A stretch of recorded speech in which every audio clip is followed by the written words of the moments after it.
Over 1 million acres of public land in Montana hold a protection status that has brought controversy for nearly half a century. The Forest Service and Bureau of Land Management manages these lands as wilderness study areas. That means they aren't officially protected as wilderness, but they haven't been released for other uses either, leaving them stuck in a kind of legal limbo. Montana PBS's Hannah Kearse gives an update on the decades-long debate over their future. Jeff Johnson's ranch borders the Hidden Pastures Creek Wilderness Study Area south of Dillon. He's permitted to graze his cattle in this Wilderness Study Area, or WSA, but he can't update the fences to meet today's standard grazing methods. That's because WSAs are supposed to be managed as they were when they were designated. The big thing is there's some management things we'd like to do. Like I said, the fences, water tanks, spring developments, and that would help the riparian areas greatly. The Bureau of Land Management, or BLM, considered including Hidden Pastures Creek WSA into the National Wilderness Preservation System several decades ago, but the agency determined that the more than 15,000 acres didn't meet wilderness standards due to the numerous roads, including a county road and power lines that run through parts of it. I think the BLM had to go look at the areas to see if they were suitable for wilderness. But two things. It isn't suitable for wilderness, and they say that. And the boundaries they drew around it were just basically property boundaries. Like our irrigation ditches go through it. We irrigate in some of the wilderness study area. The roads, like the road I showed you between my house and my son's house, goes through it. They didn't take any of that into consideration, and it makes a lot of controversy. But Hidden Pastures Creek designation as a WSA never changed, so the restrictions on what Johnson can and can't do remain. And over in the Gravelly Mountains south of Virginia City, BLM came to a similar conclusion about the Axelottal Lakes WSA. With roads and multiple use opportunities, the agency determined it wasn't suitable for wilderness. But many disagree, in part because the area's namesake comes from the unique axolotl salamander that inhabits some of these lakes. But also, ecologists say that these nearly 8,000 acres have significant wilderness qualities, like dark skies and quietness. And hikers here say these qualities are worth protecting.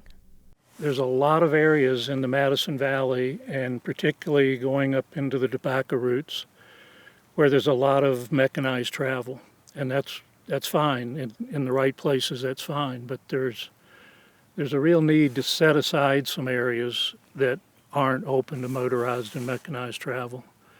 One of the nice things about our trip was the only people we saw and heard basically were ourselves once we left the trailhead, other than the two people we ran into. So it's really quiet, it's peaceful. We could hear the ducks when we were at Axelottal Lake. We could hear the birds. These two WSAs are on BLM land, which is mandated to manage its lands for multiple use and sustained yields, unless otherwise specified. This includes energy development and recreation, and this played a part in BLM's recommendations to release Hidden Pastures Creek and Axelottal Lakes WSAs from wilderness consideration in the 90s. But that was the last time BLM evaluated these areas.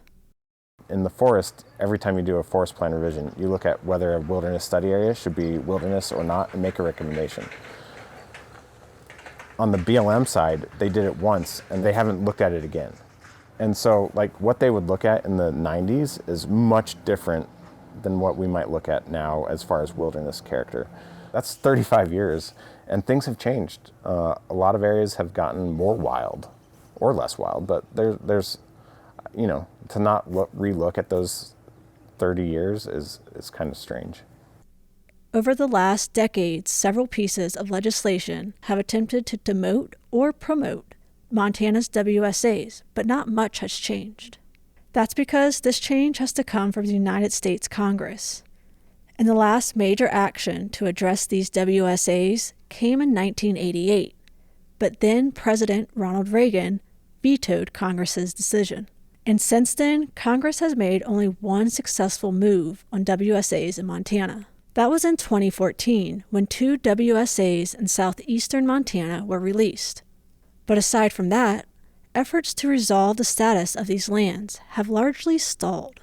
There's been a number of other bills that either were introduced and passed committee and but they never made it to the president's desk, like the 88 bill. So the 88 bill is like kind of that place where we kind of I feel like we hit a wall. In total, 44 WSAs in Montana are waiting for Congress to make a decision. And Senator Steve Daines has repeatedly asked Congress to release certain WSAs from wilderness consideration. We're going back to 76 and 77. We are way overdue to take action to deem which are suitable for wilderness, which are not, and act on it appropriately. Release those that are not suitable for wilderness, and those that are suitable, we should be moving forward for wilderness proposals. Senator Daines is preparing to reintroduce his Montana Sportsman Conservation Act to Congress this year. In it, he focuses on 3 WSAs, Hoodoo, Wales Creek, and the Middle Fork Judith River, which in all is about 100,000 acres. And it supports the Forest Service's and BLM's recommendations to manage at least parts of these areas with administrative protections. Senator Daines says the bill will promote public access to public lands, improve the ability to restore wildlife habitat, and reduce the risk of wildfire. The largest of these WSAs is the Middle Fork Judith River, which is about 81,000 acres of Forest Service land in the Little Belt Mountains southeast of Great Falls. The Forest Service declined an interview, but stated that a study done by the Forest Service in 1982 recommended the area be managed as non-wilderness, and that this aligned with the conclusions in the 2021 Forest Plan as well. But wilderness advocates say that sections of the Middle Fork Judith River WSA have distinct wilderness characteristics. We've worked in that landscape since it was designated wilderness study area. Our members know that area. Former staff know that area. I know that area. And there are probably Forest Service folks who signed the final decision in 2021 that have never stepped foot very far into the wilderness study area. And so I think that was a little bit of a mistake. I think there are areas within there that we should at least consider, that local stakeholders should sit down together and be like, okay, this motorized trail is here and this motorized trail is here, but this section is pretty pristine and primitive. Maybe it is worthy of wilderness designation or some other conservation designation. The Forest Service and BLM are tasked with maintaining WSA's wilderness characteristics and historic use. And in WSAs like the Middle Fork Judith River, this is a difficult balance to strike. Here, motorized use is permitted and jeep trails crisscross over the river. Over time, increased use has caused significant damage in some places. But recently, a conservation project restored about 6 miles of riverbanks and reinforced jeep trails to help guide users to proper crossings. If the area had been declared wilderness, the much-needed restoration may not have happened. So had this been in wilderness, there's just no way we could have gotten heavy equipment in there to do this work. And those stream banks were in such degradation that we needed heavy equipment to kind of right the ship.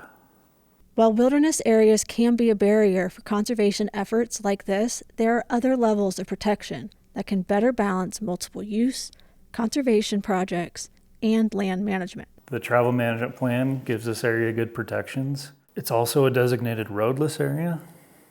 And so, those combined, there's other designations. There's a whole host of management designations the Forest Service can implement.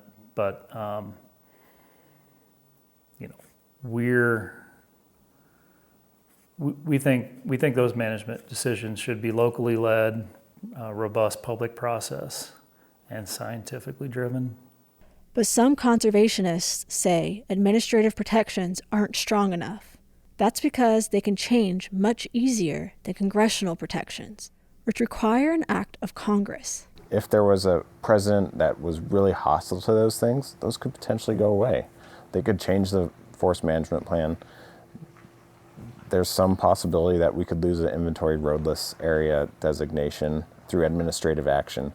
And so, for the Middle Fork Judith, I would like to see maybe some of those areas, if the wilderness area is going away and there's not a wilderness designation possible, some sort of other conservation protection, whether that's like legislative mineral withdrawal for the area, so we wouldn't see mining, whether that's the conservation management area. Most stakeholders agree that a collaborative local effort is the ideal path forward for each WSA, but legislative efforts to bypass this collaborative approach have persisted. The resolution is simply asking Congress to release these areas from being studied under the Wilderness Study Area, which was designated in 1977, nearly 50 years ago, and return them to public lands managed by decisions of our local Forest Service and Bureau of Land Management districts rather than their current state of being managed as a Wilderness Study Area dictated by Washington, D.C. Joint Resolution 14 was tabled in the Senate Energy and Telecommunications Committee after hearing significant opposition. And some stakeholders see Senator Daines' Montana Sportsmen's Conservation Act as another effort to bypass these collaboratives. We agree wilderness study areas should be looked at. We have collaboratives around the state where we're actually doing that work, and like these ones aren't in those areas right now. These local collaboratives are crucial in resolving disputes over Montana's WSAs.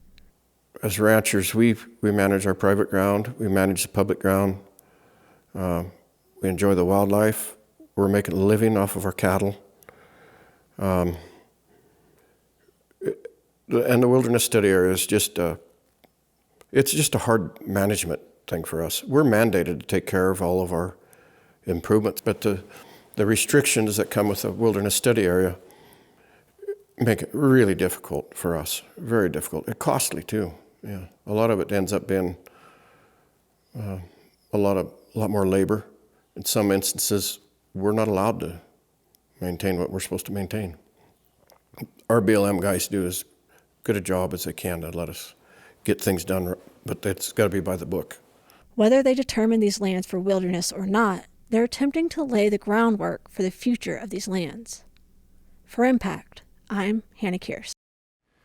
If Congress ever votes to release these lands from their WSA status without including legal protections, future land management actions would still go through the National Environmental Policy Act process, which requires public input and environmental analysis.